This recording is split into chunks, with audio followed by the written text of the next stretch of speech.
John Keats, Ode to the Nightingale.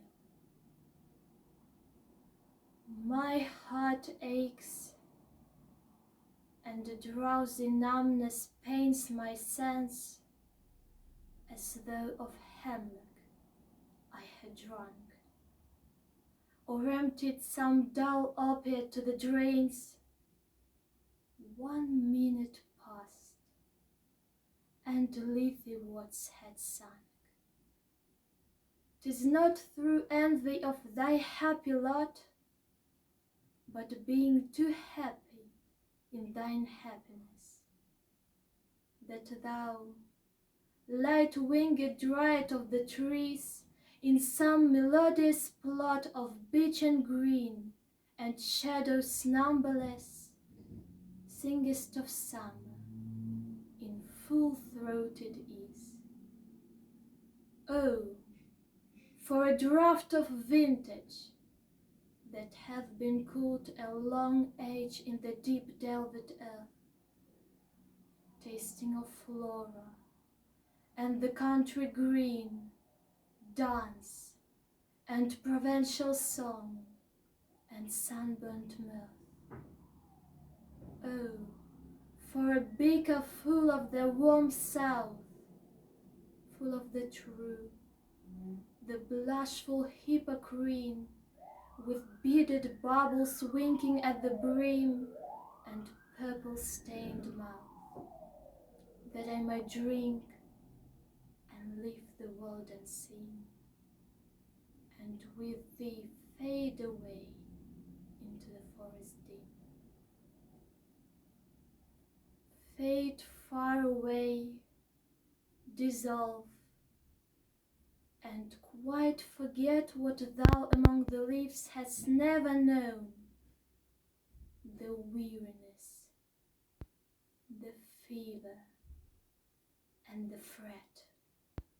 Here, where men sit and hear each other groan, where palsy shakes a few sad last grey hairs, where youth grows pale and spectre thin and dies, where but to think is to be full of sorrow and leaden-eyed despairs, where beauty cannot keep her lustrous eyes, or new love pineth them beyond tomorrow.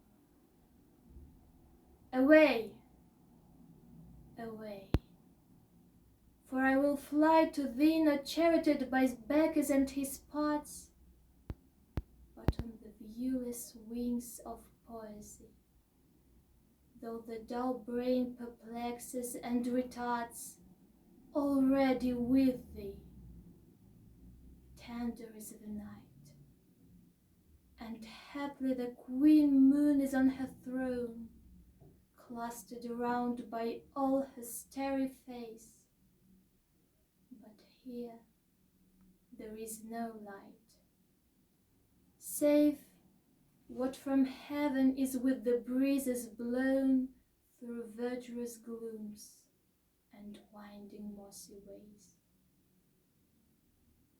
I cannot see what flowers are at my feet, nor what soft incense hangs upon the boughs, but in embalmed darkness guess each sweet, wherewith the seasonable month endows the grass, the thicket, and the fruit tree wild, white hawthorn, and the pastoral eglantine, fast fading violets covered up in leaves, and mid-May's eldest child, the coming musk rose, full of dewy wine, the murmurous haunt of flies on summer eaves. Duckling I listen, and for many a time I have been half in love with easeful death, called him soft names in many amused rhymes, to take into the air my quiet breath. Now more than ever seems at reach to die, to seize upon the midnight with no pain, while thou art pouring forth thy soul abroad in such an ecstasy. Still wouldst thou sing, and I have ears in vain, for thy high requiem become a sound. Thou wast not born for death, immortal bird. No hungry generations tread thee down. The voice I hear this passing night was heard in ancient days by emperor and clown. Perhaps the self-same song that found a path through the sad heart of Ruth, when sick for home, she stood in tears amid the alien corn, the same that old times hath charmed magic casements, opening on the foam of perilous seas, in fairy lands forlorn. Forlorn. The very word is like a bell to toll me back from thee to my soul self. Adieu! The fancy cannot cheat so well as she is fain to do, deceiving elf. Adieu, adieu.